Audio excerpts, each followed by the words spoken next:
মিথিলার রুমে যেতেই দেখি মিথিলা তার দুলাভাইয়ের সাথে অন্তরঙ্গ মুহূর্ত পার করছে। মিথিলা আমার চাচাতো বোন। মিথিলা প্রায় অর্ধউলঙ্গ আর দুলাভাই শুধু শর্ট প্যান্ট। তাদের প্রেমলীলা দেখে আমি থমকে যাই। এটা দেখার জন্য মোটেও প্রস্তুত ছিলাম না। আমি মিথিলাকে ভালোবাসি, এটা মোটামুটি বাড়ির সবাই জানে। এই কারণে যে কত মার খেয়েছি তার কোনো হিসাব নাই। আমাকে বরাবর বলে দিয়েছে মিথিলাকে নিজের বোনের মতো দেখার জন্য। আমি মিথিলাকে এমন অবস্থায় দেখে নিজের চোখকে বিশ্বাস করতে পারছিলাম না। ছি ছি মিথিলা, এইসব কি দেখছি? আর দুলাভাই আপনি কি করে পারলেন এটা করতে? আমার আওয়াজ শুনে যেন ওদের মাথায় আকাশ ভেঙে পড়ছে। দুলাভাই বলল, অনিক প্লিজ কাউকে বইল না, কাউকে বললে আমাদের মান সম্মান থাকবে না। উনি সুমি আপুর স্বামী, দেখতে স্মার্ট আর অনেক বড় চাকরি করে। সুমি আপু হলো মিথিলার বড় বোন। আপু সকালে তার বাচ্চাকে ডাক্তার দেখাতে গেছে, সাথে চাচিও গেছে। চাচা নাই, মারা গেছে 3 বছর হয়। আব্বুও 2 পরিবারের প্রধান। আব্বু ও চাচা মিলে এরকম 2টা 2তলা বাড়ি করে। সুমি আপুর বিয়ে হয়েছে 2 বছর, একটা 6 মাসের মেয়ে বাচ্চাও আছে। আপুকে আব্বুই বিয়ে দেয়। বিয়েটা পারিবারিকভাবেই হয়। দুলাভাই আমার হীরের টুকরা, বাড়ির সবাই জানে।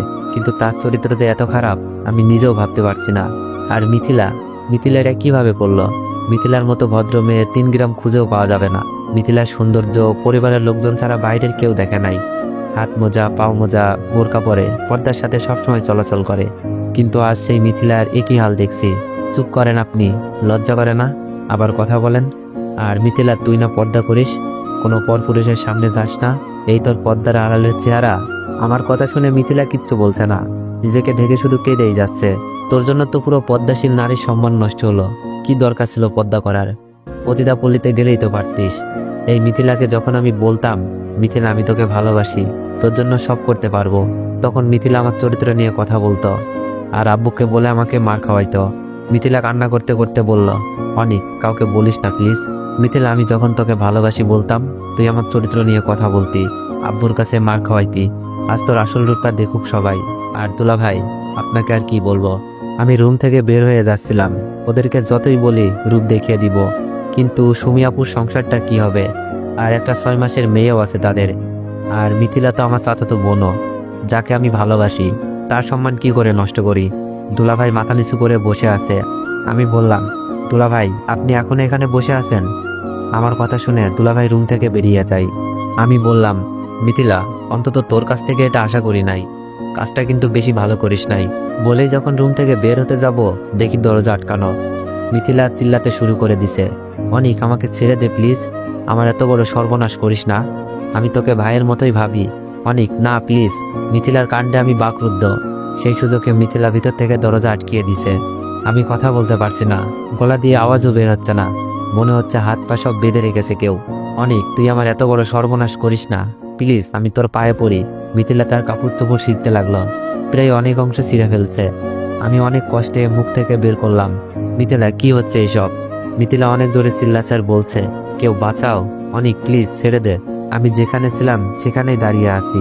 মিথিলার এমন কাণ্ডে শরীরের শক্তি হারিয়ে ফেলেছি। বাইর থেকে দরজা ধাক্কাতে লাগছে দুলাভাই, আর দরজা খোলার জন্য চিল্লাতে লাগলো। দুলাভাইয়ের চিল্লানি শুনে আব্বু আম্মু ভাইয়া ভাবি সবাই মনে হয় চলে এসেছে। জোরে দরজা ধাক্কাতে ধাক্কাতে দরজা ভেঙে ফেলে সবাই। দরজা খুলতেই মিথিলা আব্বুর পেছনে এগিয়ে লুকাই। মিথিলার কাপড় চোপড় ছেঁড়া দেখে আন্দাজ করে ফেলে মিথিলার সাথে খারাপ কিছু হতে যাচ্ছিল। মিথিলা নাকা কান্না করছে। মিথিলাকে ভাবি আগলে নাই, আর সবাই আমার দিকে অগ্নিচক্ষু দেখাতে লাগলো। আব্বু আমার সামনে এসেই ঠাস ঠাস করে কয়েকটা চর বসিয়ে দেয়। ভাইয়া এসেও অনেকটা চর মেরেছে। আমি কিছু বলতে যাব, সেই সুযোগ নাই, সবকিছু এত দ্রুত হচ্ছিল। মিথিলা, অনেকটা তোমাকে কলেজে যাওয়ার জন্য ডাকতে এসেছিল, তোমাকে এত খারাপ অবস্থা দেখা যাচ্ছে কেন?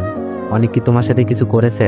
ভাবি হয়তো বিশ্বাস করতে পারছে না, আমার মতো ছেলে এমন একটা কাজ করবে। মিথিলা ভাবিকে জড়িয়ে ধরে নেকা কান্না করছে আর বলছে, ভাবি আমি শুয়েছিলাম, অনেক এসে আমাকে একা পেয়ে আগের মতো ভালোবাসার প্রস্তাব দেয়। আমি বড় আব্বুকে জানাবো বলাতেই অনেক আমাকে বলে আমি নাকি অনেক মার খাওয়াইছি, তাই আজ তোমার ইজ্জত কেড়ে নিব। তারপর অনেক আমার সর্বনাশ করতে থাকে। আপনারা না আসলে আজ অনেক আমাকে কি যে করতো। মিথিলার কথা অবিশ্বাস করার কোনো কারণই নাই। আগেই বলেছি 3 গ্রাম খুঁজেও এমন মেয়ে পাওয়া যাবে না।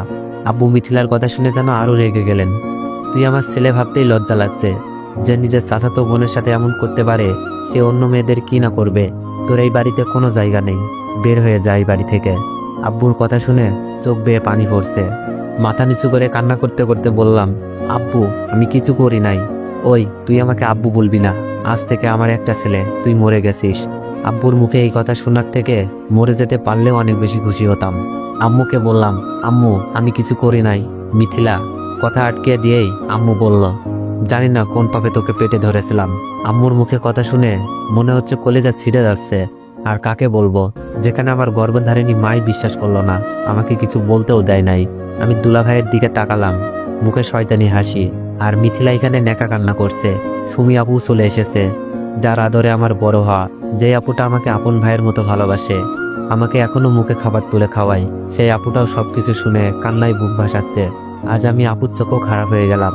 মিথিলার রুম থেকে বের হয়ে আমার রুমে গিয়ে কাপড় চোপড় গোছাচ্ছি, কারণ এই বাড়িতে আমার জায়গা নেই। আর আমি কোন মুখে থাকবো এখানে, যেখানে সবাই আমাকে দর্শক বলে জানে। কাপড় গোছানো শেষ, রুম থেকে বের হব, এমন সময় ভাবি আমার রুমে আসলো। ভাবিকে দেখে আমি মাথা নিচু করে দাঁড়িয়েছিলাম, কারণ ভাবি আমার মায়ের মতো আদর করে। আমার টাকা পয়সার অভাব ভাবিই পূরণ করে। ভাবি সুমি আপুর মতোই আমার একটা বড় আপু। ভাবি বলল, এটা তুমি কি করলে অনিক? আমরা তো মিথিলার সাথে তোমার বিয়ে দিতে রাজি ছিলাম। আব্বুকে না হয় আমরা বুঝিয়ে নিতাম, তার জন্য জোর করে। আমি কান্না করতে করতে বললাম, ভাবি আমাকে মাফ করে দিও, আমি পারি নাই সবার সামনে সত্যটা বলতে। ভাবি বলল, কি সত্য বলতে পারো নাই? আমি বললাম, ভাবি কথা দেন, কথাগুলো কাউকে বলবেন না। ভাবি বলল, বলো, বলবো না কাউকে। আমি কান্না সুরে বললাম, ভাবি আমি মিথিলার সাথে এমন কিছুই করি নাই। ভাবি বলল, তাহলে মিথিলার কাপড় চোপড় ছেঁড়া কেন? ভাবি আমি মিথিলাকে ডাকতে গিয়ে দুলাভাই আর মিথিলার পাপ কাজে লিপ্ত থাকতে দেখি। আমি তাদের অপমান করি, ভয় দেখাই, বাড়ির সবাইকে বলে দিব। কিন্তু পরে আপুর সংসার আর মিথিলার সম্মানের কথা ভেবে থমকে যাই। আমি রুম থেকে বের হতে যাচ্ছিলাম, দুলাভাই বাইর থেকে দরজা লক করে দেয়। মিথিলা জোরে জোরে কাঁদতে থাকে আর কাপড়গুলো ছিঁড়তে থাকে। তারপর ভিতর থেকে লক করে দেয় মিথিলা। বাইর থেকে দুলাভাই দরজা ধাক্কাছে আর চিল্লানি শুনে তোমরা এসে আমাকে এই পরিস্থিতিতে দেখলা। আমি কাকে বলবো এই কথা, কে বিশ্বাস করবে বলো? এই বলে কেঁদে কেঁদে রুম থেকে বের হতে যাচ্ছি। ভাবির চোখেও পানি, ভাবি বিশ্বাস করলেও নিরুপায়। ভাবি বলল, কি বলছো অনিক? তাদের পাপের বোঝা তোমার উপর চাপিয়ে দিয়েছে? আমি বললাম, ভাবি তুমি কাউকে বলো না প্লিজ, মিথিলার সম্মান আর আপুর সংসার নষ্ট হয়ে যেতে পারে। ভাবি বলল, জানি না অনিক, কে মিথ্যা বলছে আর কে সত্য বলছে। মিথিলা আর সুমিত জামাইয়ের তো এমন কোনো বাজে লক্ষণ দেখিনি। ভাবি তুমি আমাকে বিশ্বাস করছো না? তাহলে এটা দেখো, আমি সুযোগে সবকিছু ভিডিও করে রেখেছিলাম। ভেবেছিলাম কাউকে দেখাবো না, কিন্তু পরিবারের সবচেয়ে প্রিয় মানুষটার চোখে নিজেকে খারাপ বানাতে পারি নাই। ভাবি মোবাইল নিয়ে যেতে চাই। অনিক এই ভিডিও এখনই আব্বুকে দেখাবো। ভাবি প্লিজ কথা দিয়েছো কাউকে বলবা না। সবার চোখে খারাপ হলেও তোমার চোখে যেন ভালো হয়ে থাকতে পারি, তাই তোমাকে সব বললাম। কথা শেষ করতেই ভাইয়া ভাবিকে বলছে, এই ধর্ষকের সাথে কিসের এত কথা? ভাবির চোখ দিয়ে অনবরত পানি পড়ছে। ভাবি আমার হাতে অনেকগুলো টাকা দিয়ে বলে, টাকার দরকার পড়লে যেন আমাকে জানায়। ভাবির চোখ মুছে আমার রুম থেকে বের হয়, কিন্তু আমার চোখের পানি জোড়ায় না। রুমটার প্রতি মায়া লাগছিল। আব্বুর পায়ে একবার সালাম করতে মন চাচ্ছিল, কিন্তু সেই সাহস আজ আমার নেই। সবাই আমার চলে যাওয়া দেখছে। ভাবি সবার চোখের আড়ালে বারবার চোখ মুছছে। 12টার বাসে রওনা দিলাম ঢাকার উদ্দেশ্যে। সো এভরিওয়ান, তোমরা যদি গল্পটি কন্টিনিউ করাতে চাও তাহলে একটু বেশি বেশি কপি লিঙ্ক করে দিও আর একটু বেশি বেশি কমেন্ট করে দিও। ধন্যবাদ।